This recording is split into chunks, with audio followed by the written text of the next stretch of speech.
Is it wrong that I, 25M, have decided that I don't want to try dating again until my early to mid-30s?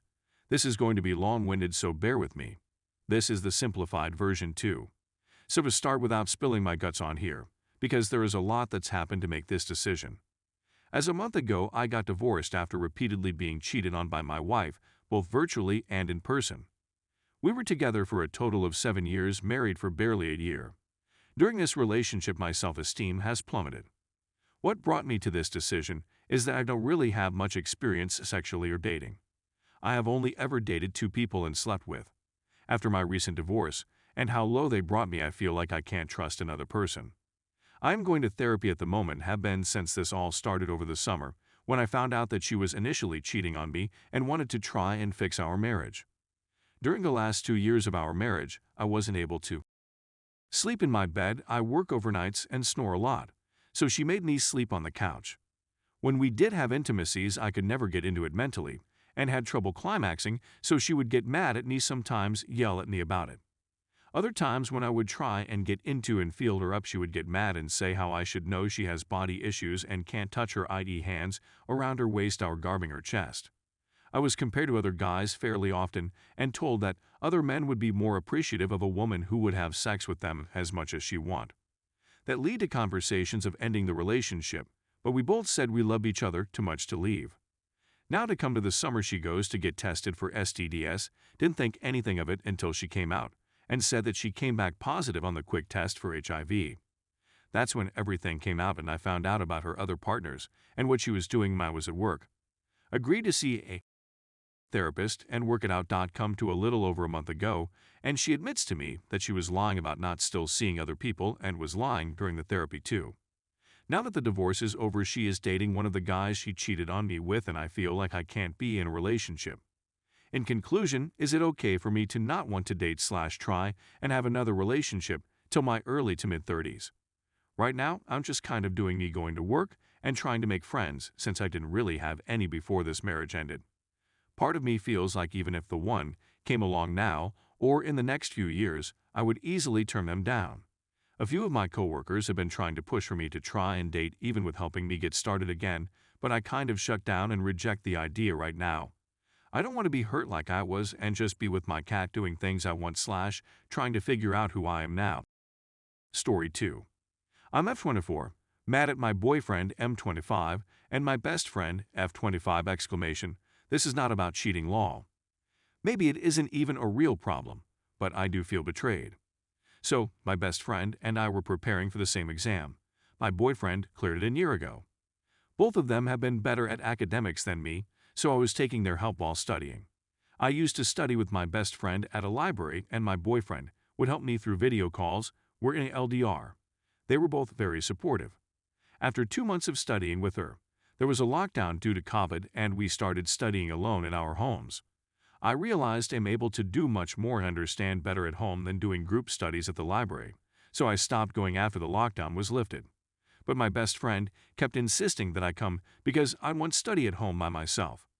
I told her that I'm studying and that it's working for me, but she never listened. She was persistent. But when I still refused, she kind of stopped talking to me for a week or so because she felt like she was annoying me. And I felt guilty about it. My boyfriend was being understanding and was incredibly supportive throughout my preparation. However, after the exam, I didn't get the score I wanted. I was very upset because I put a lot of effort into it. I gave it my all. My best friend scored better than me, but she didn't get the score she wanted either. We decided to give the exam again. I pulled myself together and started my preparation, and she started going to the library. She kept asking me to come study with her, and I told her the same thing what I said earlier. But this time, she was being rude. She asked me what my study plan is, and when I told her I would start with my favorite subject because it would motivate me, she dismissed it and told me what she thought I should start with. She kept saying I won't study on my own, and it bothered me so much. I was very annoyed, but I didn't say anything because I knew where she was coming from. The same day, my boyfriend started telling me what to do and asked me what my plan was, and since I was already so annoyed, I snapped at him. I told him I'm tired of being told what to do and being treated like I don't know what I'm doing. He later apologized for being pushy and told me my best friend apparently asked him to tell me to take my preparation seriously and make me come to the library, so that's what he was trying to do. And that hurt me so much. I was so angry and I told them they should stop acting like my parents. They were offended. They said they were only trying to help, and that I'm taking it in a wrong way. Later that night I asked my boyfriend to send the screenshots of their chat, and looking at those broke my heart. She said things like she would have scored much better if she came to the library. She doesn't know any basics of the subjects I know her. She won't study again if she's studying at home. All she ever studied in her life was just the subjects she likes. So not true, and more stuff about how I didn't study her way. And to that my boyfriend added, I told her to go to the library, but she doesn't want to. He never did. She thinks she can just read once and get a good score. I do not. She should have started her preparation a long time ago, but she kept delaying it. Some guy I helped study in the same way got a great score. It felt like they were talking about how dumb I'm being and how I don't know what I'm doing. It felt like they thought they know me better than I know myself. After reading those texts, I told my best friend that what they said was extremely hurtful and that I feel betrayed. Told her those texts made me feel terrible about myself. To that she said she's sorry that she told my boyfriend to ask me to study and that she shouldn't have done that, but she didn't understand why I felt betrayed or was so hurt. She suggested that maybe I was overthinking it.